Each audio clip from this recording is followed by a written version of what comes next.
Now, if I said Belgium, what would you think? Chocolates, perhaps? Moule frite? Or the surrealist René Magritte? How about Hercule Poirot? But the country could become a byword for political indecision. It's over 3 months since the country's general election, yet Belgium remains without a government, and there are even suggestions the country could break apart, with the Flemish-speaking North and French-speaking Wallonia parting company. And the situation in Belgium is attracting the attention of politicians nearer to home, specifically the Scottish nationalists. In a moment I'll be speaking to the SNP's leader Alex Salmond, but first, Paula Buonadonna reports from Belgium.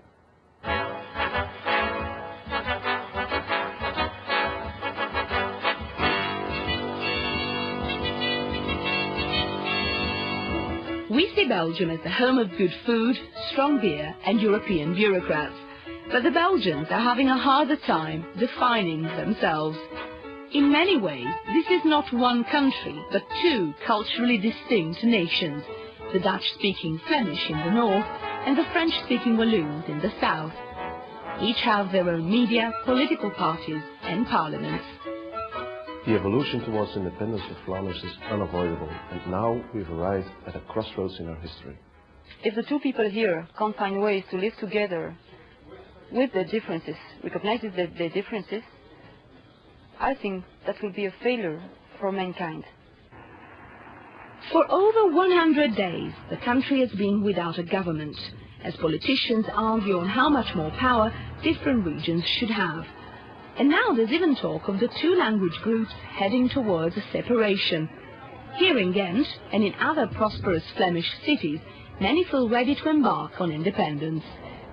Many commentators have defined the current situation as surreal. Can it really be the case that the country from whose capital the European Union is run cannot manage to hold itself together? Yet, recent opinion polls suggest that a split, while not imminent, is not unthinkable anymore. On the 18th of September, the main Flemish newspaper reported that for the first time, nearly half of all Flemish people wanted separation. Even more startlingly, 65% of Flemish respondents thought Belgium would indeed split, sooner or later. We have in Flanders an unemployment rate of 6% and they have 18%. How can you make one policy that's good for the vote? Bart de Wever is the president of the New Flemish Alliance, a small party which is now holding a great deal of influence in the current negotiations. He wants Flanders to separate. Well, the consciousness in Flanders that independence is a valid option is growing as we are becoming socio-economic very prosperous. And we have also partly home rule, and we see that it works very well. So that's very important. Self-consciousness of Flanders is growing, and on the other hand, we see that the European Union is a large house in which we could find our home, that we could find the benefits of scale at the European level, and that we could take care of the rest at the local level. Political science lecturer Karl de Vos is keen to emphasize that it's still only a minority of Belgians who are actively calling for a split, but warns about the repercussions of such a breakup. If Belgium would ever come to a divorce, that would be dramatical. It would be huge. Because, for instance, we have a good but very complex social security system. How should we deal with that? We have big budget problems. How should we deal with that? What should we do with Brussels? Brussels is not only the capital of our country, but it's also the capital of Europe. What would it mean to the stability, for instance, of the European institutions hosted in Brussels? Yes, indeed. Brussels is stuck between Flanders and Wallonia and is theoretically bilingual, although 80% of its inhabitants are French speakers. The Francophone Walloons stand to lose the most from separation. This half of the country has high unemployment and relies on the generous Belgian welfare state. French-speaking Belgians may not be so keen on their country splitting up, but they are becoming increasingly worried that it might, and not just because of the current political crisis. Back in December, thousands of viewers were fooled by a fake TV news program into believing that Belgium had in fact broken up. Oui, mais même de tous les francophones, parce que si tu reprends le verbatim de tous les francophones. According to the editor of the leading French language daily, Le Soir, her readers still feel Belgian, but might need to develop a separate identity to survive. The francophones don't want separation, but in case it happens, and now they realize it's going maybe to happen, they realize that they have to build something together, something like an identity, an economy that works, and really they have to do that because we have problems as francophones that do not have anything to do with the Flemish.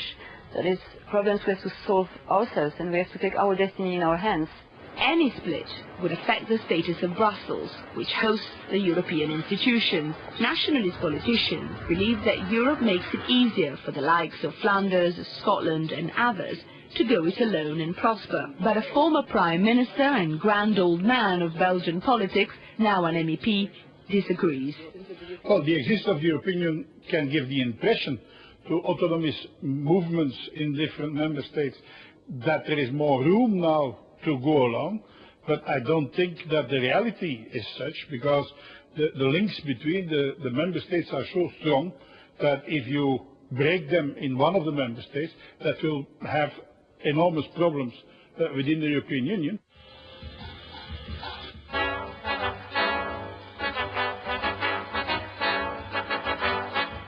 It's too early to tell whether Europe will facilitate the Belgian divorce or keep its two squabbling nations stuck together. But as the country carries on without a prime minister, the rest of Europe is certainly watching. Paola Buonadonna reporting. Well, I spoke earlier to the leader of the Scottish National Party, Alex Salmon, and started by asking him how closely he was watching the situation in Belgium. Well, we take a great interest. I mean, I've been to Brussels and indeed to Flanders twice since the Scottish election in May. And these were on duties representing Scotland and commemorating the Battle of Passchendaele. But we take a great interest in what's happening in Belgium, as I do, of course, with what's happening in other European countries. But do you think it could be a model, if the two parts were to split, that this could be a model for what could happen to Scotland? Well, I mean, it should be said that taking time to form a Belgian government is not unusual. I mean, this is the fourth time in the current constitution over the last 30, 40 years or so that it's taken this amount of time to form a government.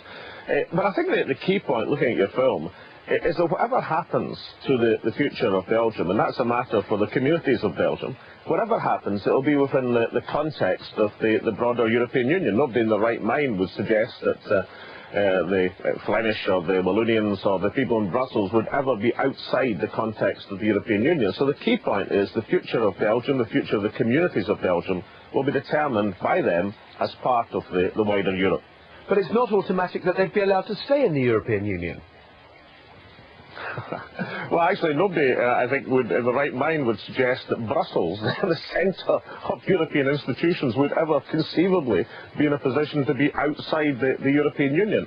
Now, in terms of the case of Scotland, of course, which is of some interest to us, there are certain differences. I mean, Scotland is part of a country by an international treaty, the Treaty of 1707.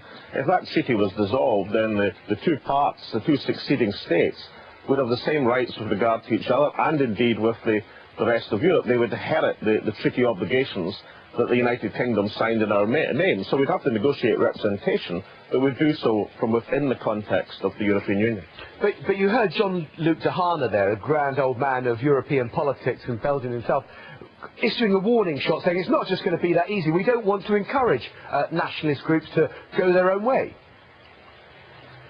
Yes, and we've heard the people over the years who've looked at this, like the Secretary-General of the European Commission, Emile Noël, the 25 years, who said, look, Scotland is part of the European Union, that would be the context. This year, Eamon Gallagher, a former Director General of the European Commission, looking at the Scottish case, and of course Scotland would be part of Europe. And nobody seriously believes that whatever the future of the communities of Belgium, that they would ever be out with the European Union. And so it would be for Scotland. And incidentally, whatever happened, the case of Scotland would be identical to the case of the rest of the UK. So, you know, if anybody in the BBC wants to suggest that Scotland would be shoved outside Europe, then I'm afraid England would be shoved outside as well. Now, neither of these things are going to happen. OK, Mr. Salmon, I wonder